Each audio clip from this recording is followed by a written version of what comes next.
प्यारे दोस्तों, हमारे इस चैनल नेक्स्ट टाइम पर आपका स्वागत है और भगवत गीता क्लास पर आपका स्वागत करते हैं। हमारे द्वारा आपके लिए भगवत गीता का क्लास डेली आपके लिए प्रोवाइड किया जाता है और भगवत गीता के अंतर्गत जैसे कि हम वापस आपको बताते हैं कि भगवान श्री कृष्ण ने कुरुक्षेत्र के मैदान पर अर्जुन को उपदेश देते हुए जो सार प्रस्तुत किया उसे अपने भाषा, अपने लैंग्वेज तथा अपने तजुर्बे से आप लोगों के सम्मुख उसको प्रस्तुत करेंगे।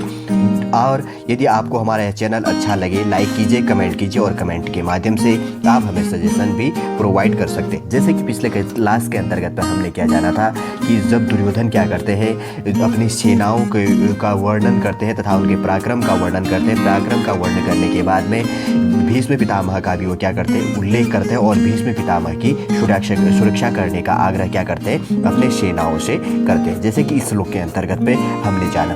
आगे जानेंगे आज के इस क्लास के अंतर्गत में आगे क्या हुआ था। उसके बाद संजय क्या करते हैं, धृतराष्ट्र जी को आगे के वक्तव्य जो वहाँ पर दिख रहा होता है, जो उनके कार्य किए जा रहे थे, उन कार्यों को क्या करते हैं, धृतराष्ट्र जी को कौन बताता है, संजय बताते हैं। अब वो क्या बताते हैं, अयनेषु च सर्वेषु यथा भागम वस्थिताः भीष्ममेवाभिरक्षन्तु भवतः सर्व एव ही। इसका कहने का मतलब है, तब संजय कहते हैं, इसलिए सब मोर्चों पर अपनी अपनी जगह स्थिर रहते हुए आप लोग सभी निसंदेह भीष्म पितामह की ही सब ओर से रक्षा करें। ये कहता है। यह कहने के बाद में आगे क्या कहता है, मैं आगे अब बताता हूँ।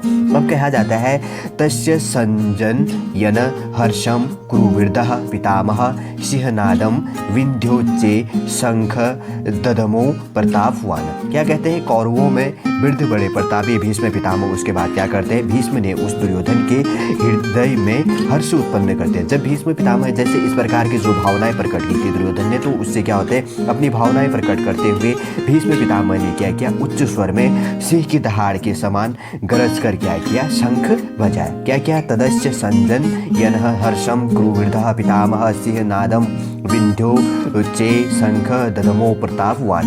कौरवों में वृद्ध बड़े प्रतापी पितामह भीष्म ने उस दुर्योधन के हृदय में हर्ष उत्पन्न करते हुए उच्च स्वर से सिंह की दहाड़ के समान गरज कर शंख बजाया। आगे जानते हैं आगे क्या हुआ था।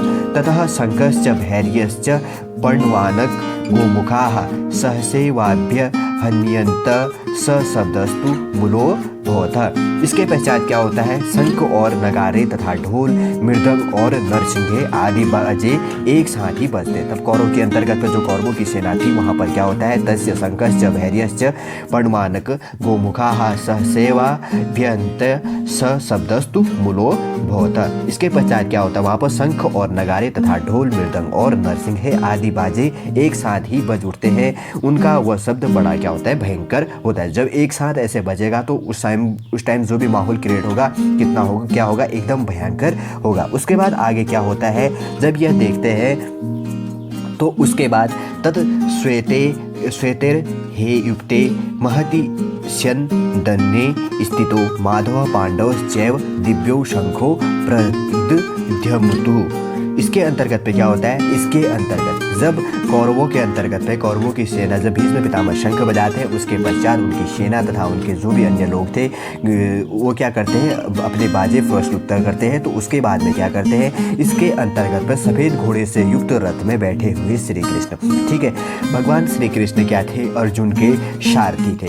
तो वो क्या करते हैं, सफ़ेद घोड़े से युक्त उत्तम रथ में बैठे हुए श्री कृष्ण महाराज और अर्जुन ने भी अलौकिक शंख बजाया। फिर उसके बाद में क्या किया, जो हम भगवान श्री कृष्ण थे उन्होंने भी अपना अलौकिक शंख बजाया। आगे जानते हैं आगे क्या हुआ था। पांचजन्यः हृषिकेशो देवतमः धनंजयः पौंड्रम दद्मो महाशंखः भीमकर्मा वृकोदर। उसके बाद क्या होता है, श्री कृष्ण महाराज ने पांचजन्य नामक, देखिए श्री कृष्ण जी के जो शंख का नाम था उसका नाम पांचजन्य था। पांचजन्य नामक अर्जुन ने देवदत्त नामक और अर्जुन ने क्या किया, देवदत्त नामक और भयानक कर्म वाले भीमसेन ने पौंड्र नामक महाशंख बजाया। तीन यहाँ पर से आपको जानने को मिलेगा। जब कौरव अपने शंख तथा अपने बाजे बजाते हैं, भीष्म पितामह बजाते हैं और उनकी सेनाओं के अंतर्गत बजाया जाता है, तो उसके बाद क्या करते हैं, भगवान श्री कृष्ण भी शंख शंख को बजाते हैं और उनके शंख सफ़ेद भगवान श्री कृष्ण क्या होते हैं, सफ़ेद घोड़ों के साथ युक्त भगवान अर्जुन के सारथी होते हैं। और उसके अंतर्गत पे श्री कृष्ण भगवान क्या करते हैं, महाराज पांचजन्य नामक शंख को बजाते हैं। महाराज ने क्या किया, पांचजन्य नामक शंख बजाया और अर्जुन ने देवदत्त नामक शंख बजाया और भयानक कर्म वाली भीमसेन ने क्या किया, पौंड्र नामक महाशंख को बजाया। समझ गए होंगे चारों श्लोक के अंतर्गत पे किस प्रकार एक बार का जब कौरवों की सेना तथा कौरव के भीष्म पितामह अपने शंख गर्जना करते हैं, उसी के जवाब पर भगवान श्री कृष्ण अर्जुन तथा भीमसेन भी अपने शंखों से क्या करते हैं, उनका जवाब किस रूप से देते हैं, इसके अंतर्गत पर हमने जाना। आगे आने वाले जो भी वीडियो के अंतर्गत पर हम जानेंगे कि आगे इसके अंतर्गत पे शंख के बजाने के बाद, शंख के उद्घोष करने के बाद में उसके बाद आगे क्या होता है।